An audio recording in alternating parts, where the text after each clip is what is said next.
स्वागत है बच्चों आपके अपने YouTube चैनल द स्कूल बडी में। आज के इस वीडियो में हम फणीश्वर नाथ रेणु का जीवन परिचय पढ़ेंगे जो आपके बोर्ड एग्जाम की दृष्टि से उपयोगी है। तो शुरू करते हैं फणीश्वर नाथ रेणु जीवन परिचय। सबसे पहले हम यहाँ पर कुछ बेसिक सी जानकारियाँ देखेंगे। तो आइए शुरू करते हैं। इनका नाम था फणीश्वर नाथ रेणु। कोई अन्य नाम इनका नहीं है, लेकिन इनको रेणु रेणु कहा जाता था।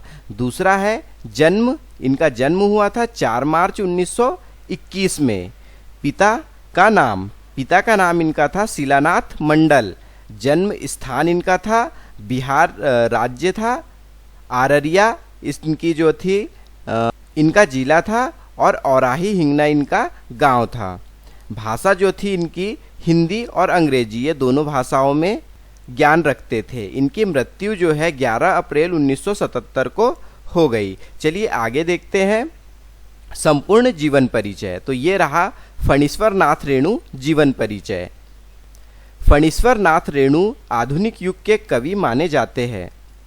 बच्चों देखा जाए तो फणीश्वर नाथ रेणु जो है सबसे नए कवियों में से एक है, जिनका जन्म 4 मार्च 1921 को बिहार के अररिया जिले के औराही हिंगना नामक गांव में हुआ था। इनका जन्म कहाँ पर हुआ था? तो इनका जन्म हुआ था औराही हिंगना नामक गांव में। इनके पिता का नाम शिलानाथ मंडल था। इनके पिता का नाम क्या था? शिलानाथ मंडल था, जो भारतीय राष्ट्रीय आंदोलन में सक्रिय थे, जिन्होंने भारतीय राष्ट्रीय आंदोलन स्वतंत्रता संग्राम में भी भाग लिए थे।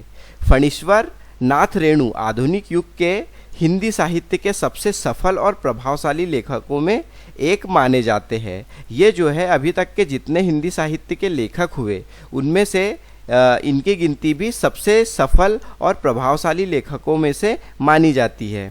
चलिए आगे देखते हैं। फणीश्वर नाथ रेणु का जीवन काफ़ी संघर्षों से भरा हुआ रहा। इनके जीवन में उतार चढ़ाव आते रहे। फणीश्वर नाथ रेणु के राजनीति में भी योगदान रहे। इन्होंने सामाजिक आंदोलनों में बढ़ चढ़कर योगदान दिया।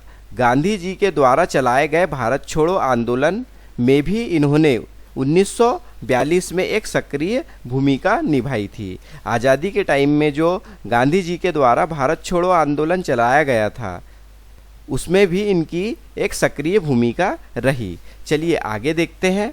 तो 1950 में नेपाल में इन्होंने वहाँ की जनता को राणाशाही विरोध आंदोलन से मुक्ति दिलाने के लिए प्रयास किए। इन्होंने क्या किया था? नेपाल में जो राणाशाही थी उससे वहाँ की जनता को मुक्ति दिलाने के लिए भी प्रयास किए थे, अपना योगदान दिया। फणीश्वर नाथ रेणु ने साहित्य सृजन के लिए भी कार्य किए हैं। इन्होंने कहानी, उपन्यास और निबंध जैसी साहित्यिक विधाओं में अपनी मौलिक रचनाएं प्रस्तुत की। फणीश्वर नाथ रेणु जी की मृत्यु 11 अप्रैल 1977 को पटना में हुई। इनकी जो मृत्यु है ये आज़ादी के बाद में हुई है। 11 अप्रैल 1977 को कहाँ पर हुई है? तो ये पटना में हुई है। अब इनकी शिक्षा की बात कर लेते हैं। फणीश्वर नाथ रेणु की शिक्षा भारत में और इसके अतिरिक्त नेपाल में संपन्न हुई।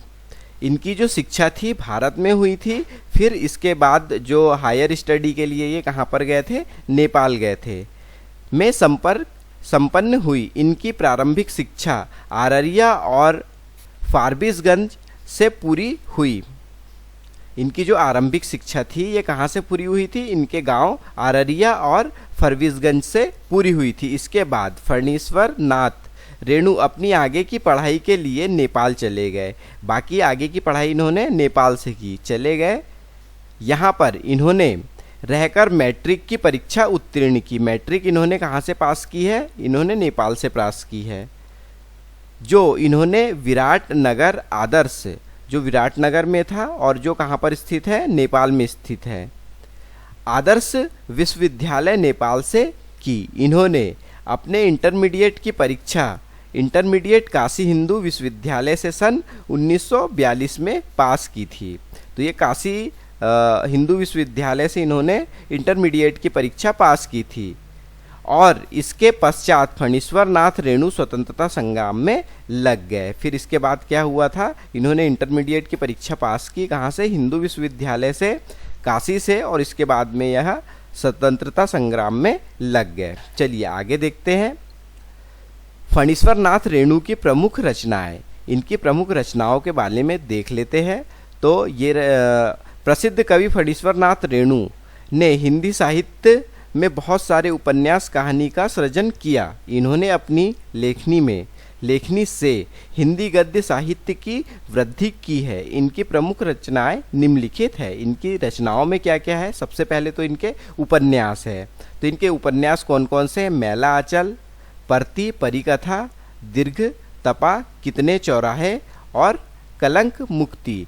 तो ये मैला आंचल से ये इतने प्रसिद्ध हो गए थे कि इनका नाम जो है बड़े बड़े लेखकों के साथ में लिखा जाने लगा। मैला आंचल के लिए इनको पद्मश्री अवार्ड भी मिला है, पद्मश्री से इन्हें सम्मानित किया गया है। तो इनकी सबसे मुख्य जो रचना है ये है मैला आंचल।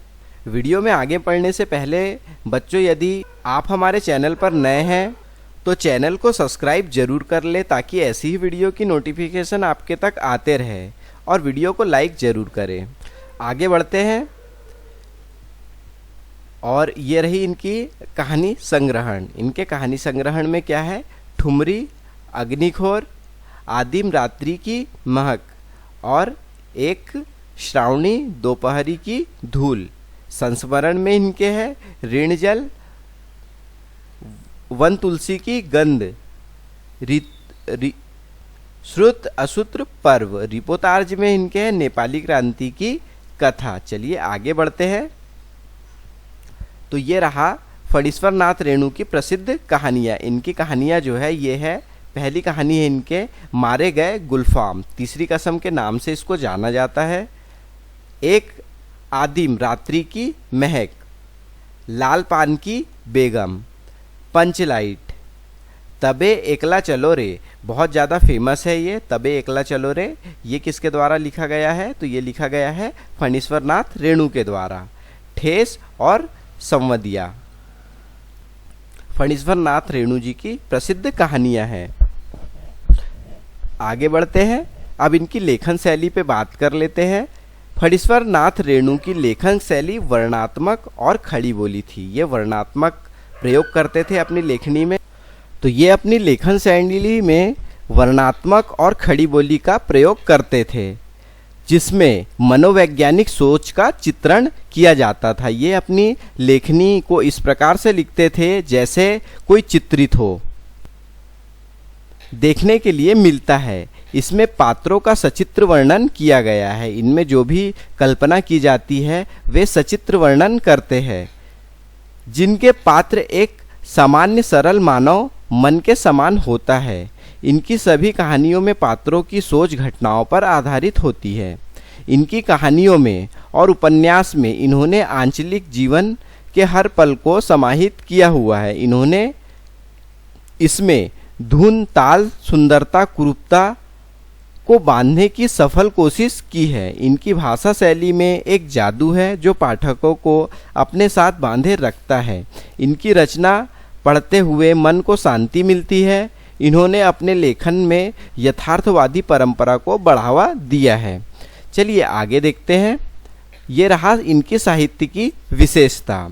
हिंदी साहित्य के प्रतिष्ठित एवं बहुचर्चित उपन्यासकारक फणीश्वर नाथ ने हिंदी उपन्यासों को एक नई दिशा प्रदान की है और उपन्यास को एक नई दिशा प्रदान की।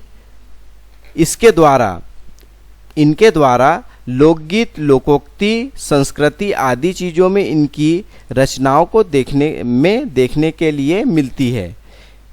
इनके प्रसिद्ध उपन्यास मैला आंचल से इन्हें सबसे अधिक प्रसिद्धता प्राप्त हुई। इस उपन्यास के प्रकाशन के बाद रेणु जी रातों रात हिंदी के एक उभरते हुए और बड़े कथाकारक के रूप में सामने आए तथा इसके बाद इनके चाहने वालों के द्वारा इन्हें हिंदी का दूसरा सर्वश्रेष्ठ लेखक घोषित कर दिया गया, जिससे बहुत सारे विवाद भी खड़े हुए।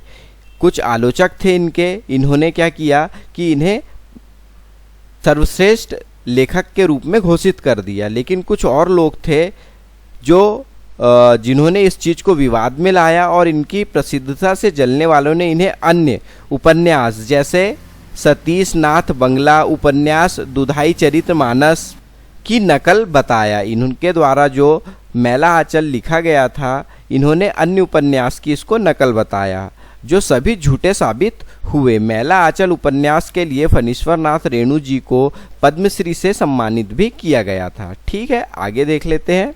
तो बच्चों, यहाँ पर हमारा जीवन परिचय कंप्लीट होता है।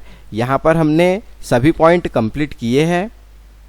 ऐसे ही जीवन परिचय पढ़ने के लिए हमारे चैनल को सब्सक्राइब कीजिए, वीडियो को लाइक करना ना भूलें, ताकि ऐसी ही वीडियो की नोटिफिकेशन आपके तक आते रहे। मिलते हैं ऐसी ही एक अगली वीडियो में। वीडियो देखने के लिए धन्यवाद।